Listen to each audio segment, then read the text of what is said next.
Hello guys, what's up? So I'm back again for another tutorial video. So in this video, I will gonna show you how you can download the KDENLive video editor for free on your PC or laptop. So if you are interested, then keep on watching.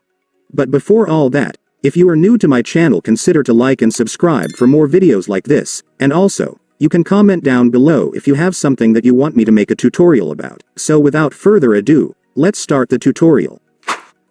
So to download the KDENLive video editor for free on your PC or laptop, it's actually pretty easy. Just follow what I'm gonna do. So for the first step, I want you to go to your Google Chrome or any web browser on your device.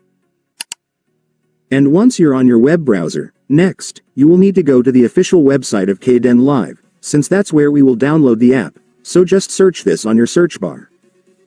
Make sure to enter this correctly so you will be directed to the website. And after searching, you will now be on the website.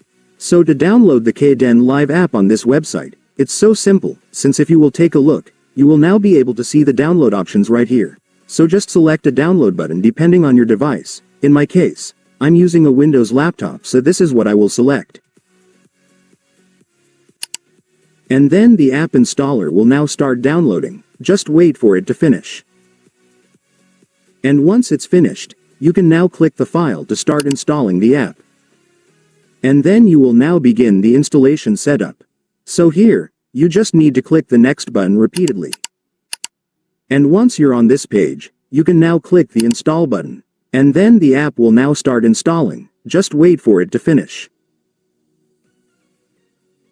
And once it's finished, it's done. Congratulations, your KDENLive app will now be installed on your PC or laptop, so you can now use it to edit your videos.